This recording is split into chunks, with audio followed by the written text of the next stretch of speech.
Top 3 nutrition myths. Wait a minute. Is this the right one? Of 2021, part 2. Part 2.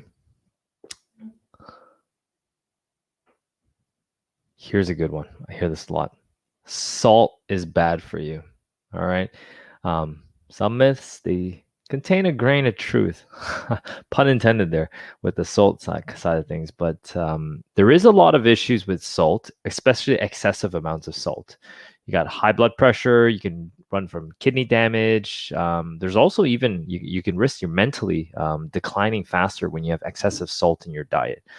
But salt itself is an essential mineral, and you actually need it for a lot of your bodily functions. And the problem but really happens when you consume too much sodium. And here's the problem: is that if you're eating out all the time, and if you're buying takeout all the time, they load those stuff with salt. Not to mention all the other stuff like fats, MSG, and all those things that that you're going to struggle.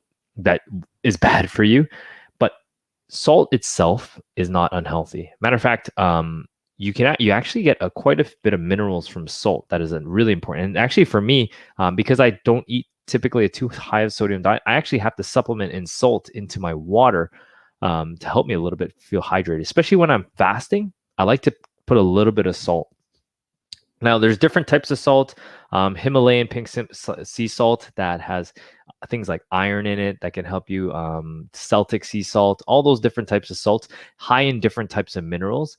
But really, that's what you need salt for the minerals in your diet. It's just excessive amounts of it, which people, if you're already eating tons of processed foods, takeout and everything, bad for you. So I want to debunk this myth. It's not that salt is bad for you. It's excessive salt consumption that is bad for you. Okay. Myth number 2 is you shouldn't skip breakfast. I'm pretty sure you all have heard this. Breakfast is the most important meal of the day from tons of people.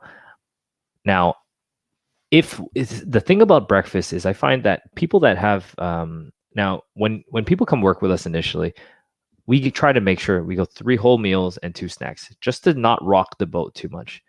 But breakfast itself is not necessarily something that you need to always have.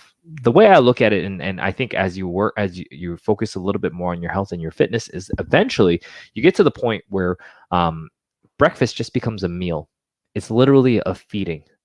And there's a lot of things that we do. The reason why we actually recommend people early on, especially early on in their weight loss journey, have breakfast is because it gives them level calories throughout the day, but not too many spikes. Because most people, what end up happening is when they do skip breakfast is they get super hungry.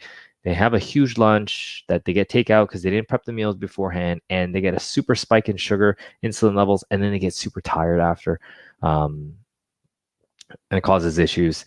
And then after that, they don't eat anything until dinner, and then they're super starving again, and their cycle continues.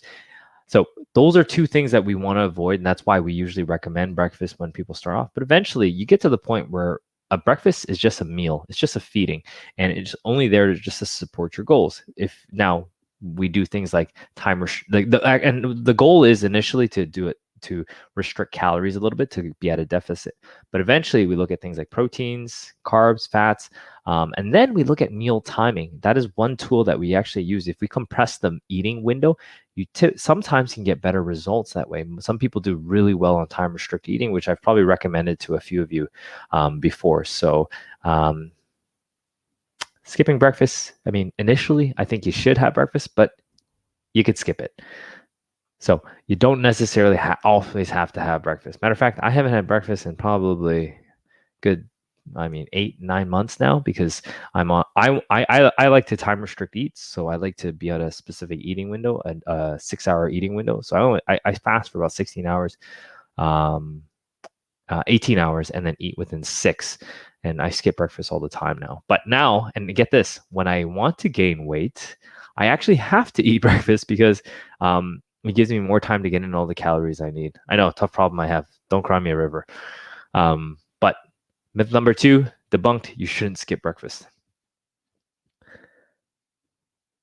Third myth.